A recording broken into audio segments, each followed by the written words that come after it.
नमस्कार स्टूडेंट्स, मैं doctor Sudesh Chaudhary physical chemistry YouTube channel में आप सभी का स्वागत करती हूँ। हम लोग एमएससी प्री की स्पेक्ट्रोस्कोपी स्टडी कर रहे थे। इस स्पेक्ट्रोस्कोपी में मैं आप लोगों को माइक्रोवेव स्पेक्ट्रोस्कोपी स्टडी करवा रही थी। इस माइक्रोवेव स्पेक्ट्रोस्कोपी में हमने रिजिड रोटेटर पढ़ लिया और नॉन रिजिड रोटेटर स्टडी कर लिया, उनकी एनर्जी पढ़ी, उनके लिए हमने सिलेक्शन रूल स्टडी किया। आज हम इस रोटेशनल स्पेक्ट्रा के ऊपर आइसोटोप का क्या इफेक्ट पड़ेगा ये स्टडी करेंगे और उसके बाद हम इस रोटेशनल स्पेक्ट्रम में जो स्पेक्ट्रम लाइंस मिलती है उनकी इंटेंसिटी क्या होती है वो स्टडी करेंगे। तो सबसे पहले हम intensity of rotational spectrum lines पढ़ेंगे।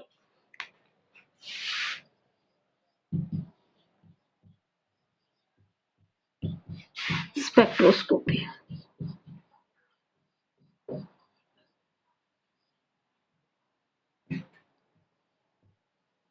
यूनिट फर्स्ट, इसमें हम स्टडी कर रहे हैं, छोटे छोटे 2 पॉइंट्स हैं वो स्टडी करा रही हूं, बहुत बार इन पे शॉर्ट नोट आता है। हम स्टडी कर रहे हैं intensity of rotational spectrum lines. देखो, चाहे रोटेशनल हो चाहे वाइब्रेशनल स्पेक्ट्रोस्कोपी हो, कोई भी स्पेक्ट्रोस्कोपी हो, हर एक स्पेक्ट्रोस्कोपी में जो स्पेक्ट्रम लाइंस हैं वो डिपेंड करती हैं कितने मॉलिक्यूल्स में ट्रांजिशंस हुए हैं। अब मॉलिक्यूल्स में ट्रांजिशंस किस बात पे डिपेंड करेंगे? अल्टीमेट डिपेंड करेंगे कि कितने नंबर में मॉलिक्यूल्स उस पर्टिकुलर एनर्जी लेवल्स पे प्रेजेंट थे जहां से उनको ट्रांजिशंस होने हैं। तो हम ये कह सकते हैं कि इनडायरेक्ट रूप में किसी भी स्पेक्ट्रम की जो इंटेंसिटी होती है, स्पेक्ट्रम लाइन की इंटेंसिटी, वो डिपेंड करती है नंबर ऑफ पॉपुलेशंस के ऊपर। क्या कहा मैंने? पहली बात कि intensity of spectrum lines, intensity of spectrum lines depend on the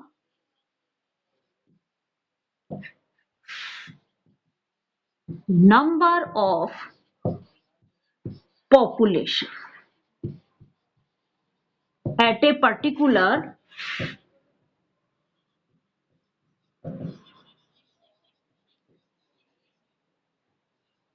energy level, जहां से वो क्या हो रहा है, ट्रांजिशंस हो रहे हैं, उस बात पे डिपेंड करेगी। और क्या डिपेंड कर सकती है? दूसरी चीज ये डिपेंड करती है कि वो जहां से वो ट्रांजिशंस हो रहे हैं वो एनर्जी लेवल्स जो हैं उनकी डिजनरेसी क्या है, किस बात पे डिपेंड करेगी? दूसरा, degeneracy of A energy levels and degeneracy of energy levels. अब यही चीज किस पे लागू होती है? रोटेशनल स्पेक्ट्रम लाइंस के ऊपर, कि रोटेशनल स्पेक्ट्रम लाइंस की जो इंटेंसिटी है वो भी डिपेंड करती है किसी पर्टिकुलर एनर्जी लेवल्स जहां से वो ट्रांजिशंस हो रहे हैं उसके नंबर ऑफ पॉपुलेशंस के ऊपर, कि कितने पार्टिकल्स वहां पे प्रेजेंट हैं और उस एनर्जी लेवल्स की डिजनरेसी क्या है। अब इस इंटेंसिटी को निकालने के लिए Maxwell Boltzmann distribution law use किया जाता है। किसका यूज किया जाता है? Use Maxwell Boltzmann distribution law.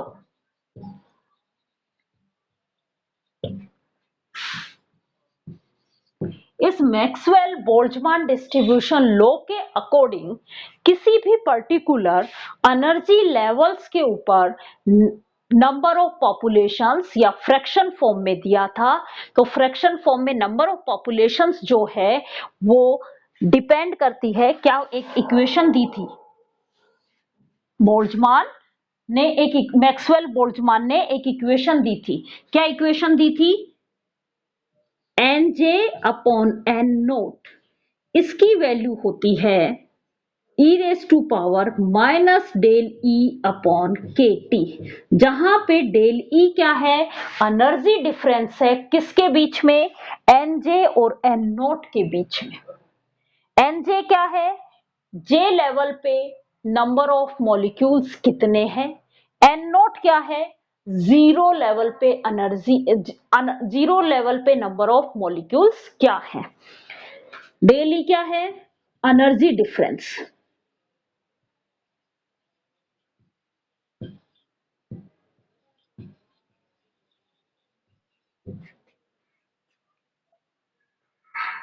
N naught क्या है? Number of molecules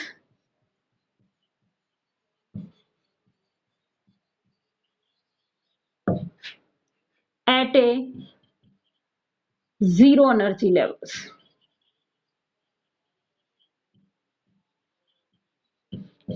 N J क्या है? Number of molecules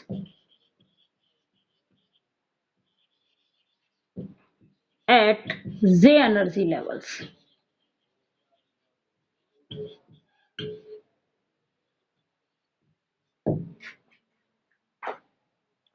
del E की वैल्यू हमने कैलकुलेट की थी, डेल ई था B J J plus one.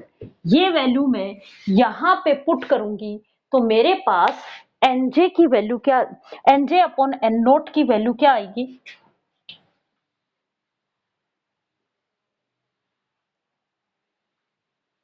ये हमने रोटेशनल एनर्जी डिफरेंस निकाला था, ये वाला, ये एनर्जी रोटेशनल एनर्जी डिफरेंस हमने कैलकुलेट किया था, B J J plus one. ये वैल्यू मैं इसमें रखूंगी तो N J upon N nought, इसकी वैल्यू मेरे पास आई e raise to power minus B J J plus one upon K T. Clear यहां तक? पहली इक्वेशन नंबर वन। दूसरा क्या कहा, किस बात पे डिपेंड कर रहे हैं? Degeneracy of energy levels. किसी भी पर्टिकुलर एनर्जी लेवल्स की जो डिजनरेसी होती है उसका फॉर्मूला होता है 2J प्लस वन। क्या है? Degeneracy of energy levels of energy levels क्या होते हैं? 2J plus one. J equal to zero वाले एनर्जी लेवल्स जो है वहां पे एक ही टाइप का एनर्जी लेवल्स मिलता है, वो उसकी डिजनरेसी क्या हो जाएगी? वन।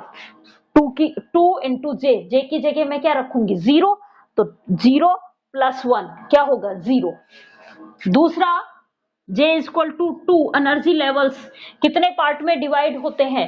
देखो, टू इंटू में मैंने क्या रखा? वन प्लस वन, कितने बन गए? Three. J equal to one पे, जे इक्वल टू टू पे, जे इक्वल टू टू पे टू इंटू टू कितना हुआ? फोर प्लस वन कितने में डिवाइड हो गए? फाइव में। जे इक्वल टू जीरो पे जो एनर्जी लेवल है वो वन में ही होता है। जे इक्वल टू वन पे ये थ्री में डिजनरेट रहता है। जे इक्वल टू टू किस में डिजनरेट रहता है? फाइव में डिजनरेट रहता है। तो जो इंटेंसिटी है वो किस बात पे डिपेंड कर रही है? वो डिपेंड कर रही है हर एक एनर्जी लेवल्स की डिजनरेसी पे, और इसको हम जी जे से डिनोट करते हैं। किससे डिनोट किया जाता है? जी जे से डिनोट किया जाता है। तो इंटेंसिटी, स्पेक्ट्रम लाइन की इंटेंसिटी, ये इक्वेशन नंबर टू है। Then the intensity of spectrum line directly proportional to intensity of spectrum lines किसके डायरेक्टली प्रोपोर्शनल होगी? Population N J upon N nought into G J, इन दोनों के प्रोडक्ट के डायरेक्टली प्रोपोर्शनल होगी। एनजे अपॉन एन नोट की value हमारे पास ये रही, जीजे की वैल्यू हमारे पास ये रही। मैं इन दोनों वैल्यूज को यहां पे पुट करूंगी तो मेरे पास इंटेंसिटी क्या आ जाएगी?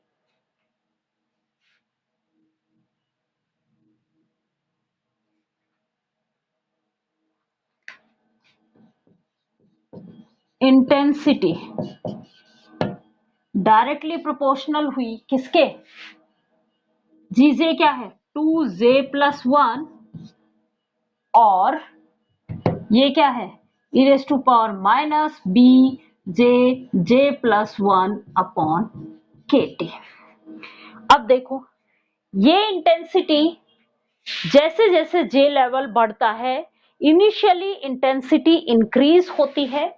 एक ऐसा जे लेवल आता है जहां पे मैक्सिमम इंटेंसिटी होती है और उसके बाद हम जे लेवल को और भी बढ़ाते हैं तो इंटेंसिटी जो है वो डिक्रीज हो जाती है। मीन्स रोटेशनल स्पेक्ट्रम लाइंस की जो इंटेंसिटी है वो जे रोटेशनल एनर्जी लेवल्स के साथ कैसे इंक्रीज होती है? First J increase, then intensity also increase. Clear? When intensity reach maximum,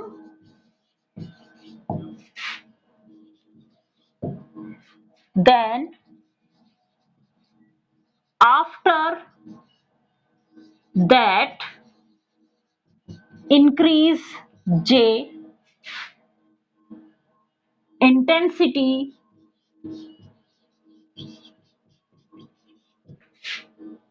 decreases।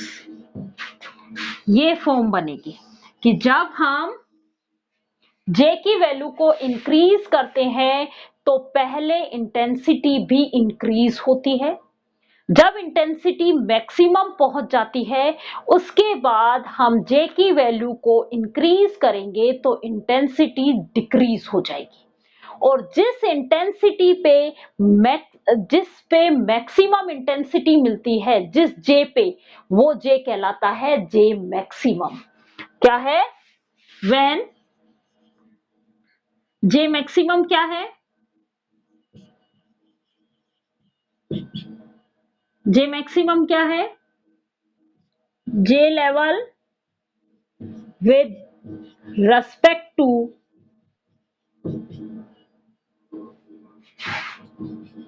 maximum intensity। Maximum intensity के रेस्पेक्ट में J लेवल क्या कहलाता है? J मैक्सिमम कहलाता है।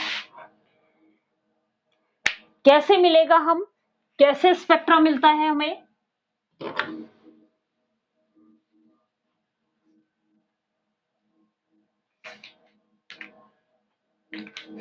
जब हम ग्राफ प्लॉट करते हैं इंटेंसिटी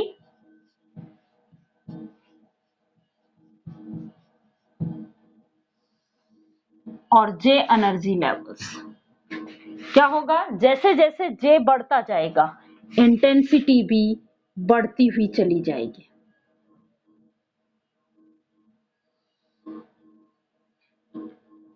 मैक्सिमम पहुंच गई उसके बाद इंटेंसिटी वापस डिक्रीज होना, उसके बाद हम J लेवल को इंक्रीज करते हैं तो डेंसिटी वापस डिक्रीज होना शुरू हो जाती है। मीन्स हमें जो इंटेंसिटी और J के बीच में जो ग्राफ मिलता है वो कुछ इस तरीके का कर्व मिलता है।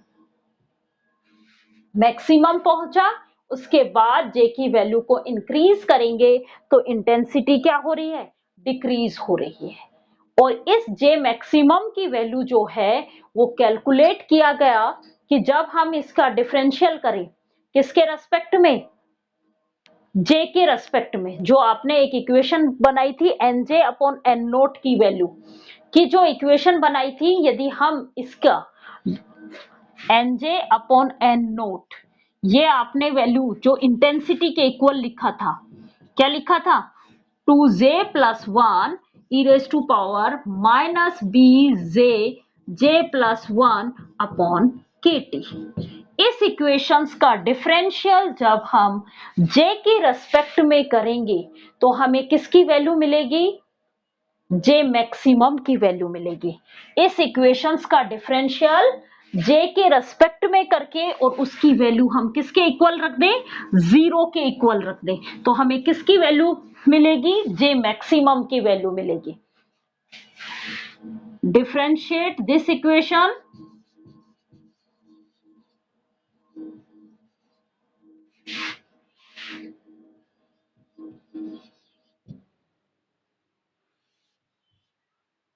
differentiate this equation with respect to j and equal to 0। इस इक्वेशंस का j के रेस्पेक्ट में हम डिफरेंशियल करें और उसकी वैल्यू क्या रख दें, 0, देन j मैक्सिमम, इसकी वैल्यू हमें क्या मिलेगी, अंडर रूट के टी अपॉन 2bhc माइनस 1/2, ये हमें जे मैक्सिमम की वैल्यू मिलेगी।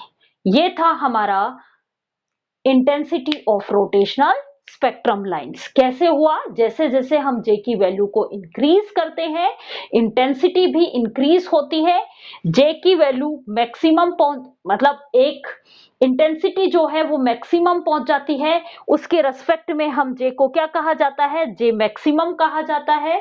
इसकी वैल्यू हम इस इक्वेशंस का डिफरेंशियल किया किसके रेस्पेक्ट में, जे के रेस्पेक्ट में, और उस इक्वेशंस को क्या रख दिया, 0, तब हमें एक इक्वेशन मिली जे मैक्सिमा, वो मिली क्या, अंडर रूट के टी अपॉन 2bhc माइनस 1/2। ये था आपका intensity of rotational spectrum lines. अब हम स्टडी करेंगे किसके बारे में, आइसोटॉप इफेक्ट। सेकंड छोटा सा एक पॉइंट है isotope effect.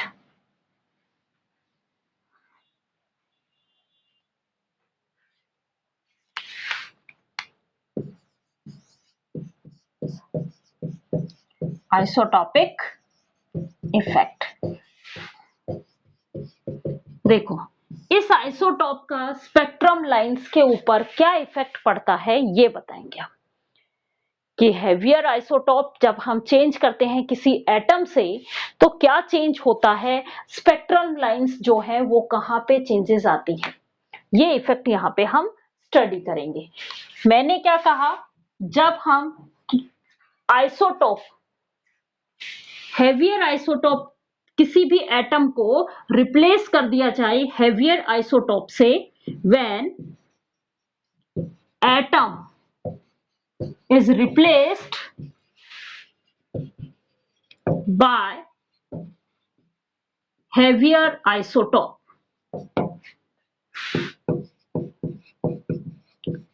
then change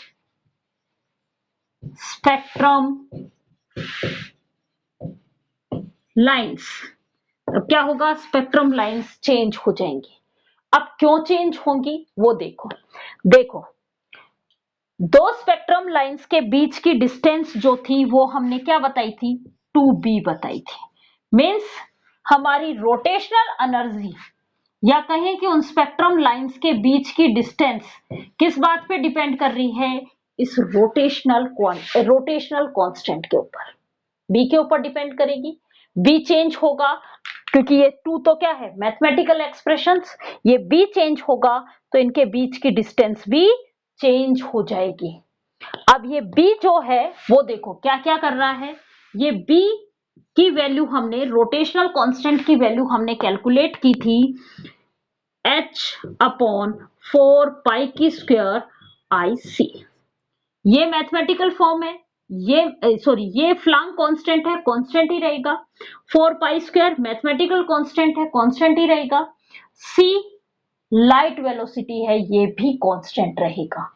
means मैं ये कह सकती हूं b जो है वो इनवर्सली प्रोपोर्शनल होता है मोमेंट ऑफ इनर्शिया के I के।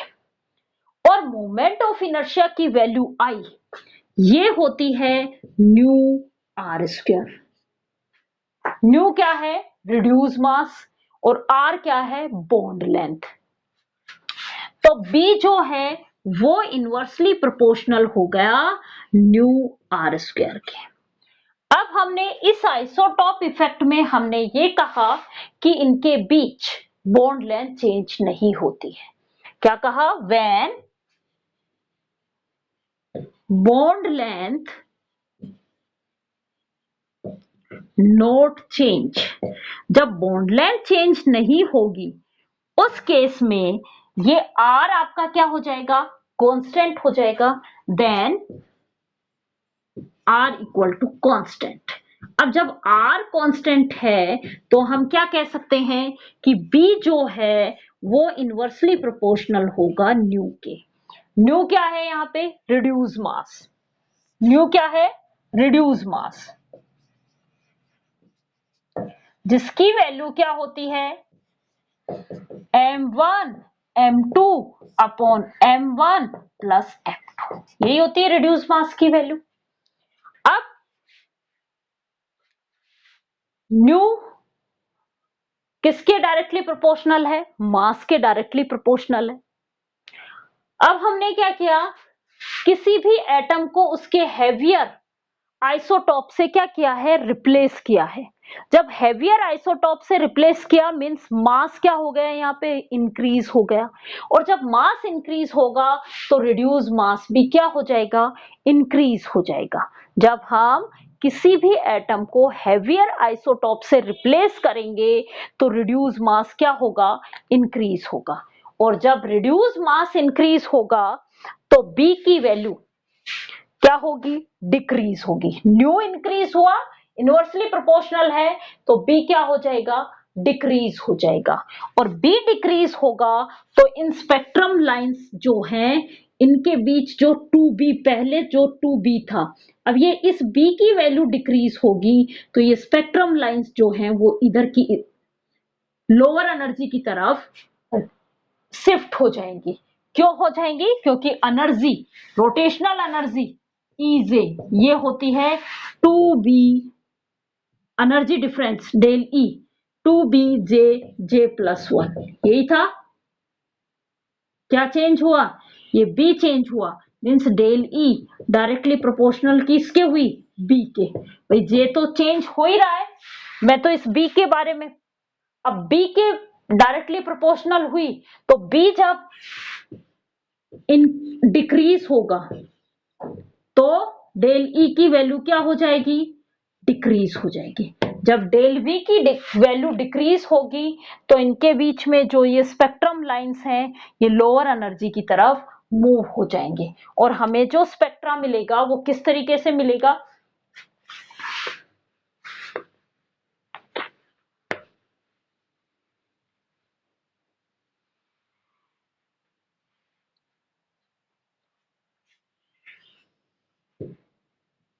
इन दोनों के स्पेक्ट्रा में कैसे क्या डिफरेंस आएगा?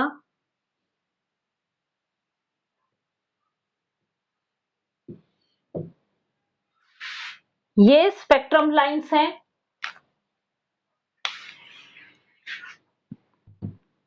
लोअर आइसोटॉप की,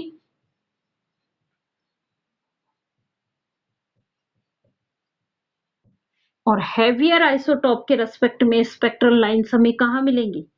लोअर एनर्जी की तरफ।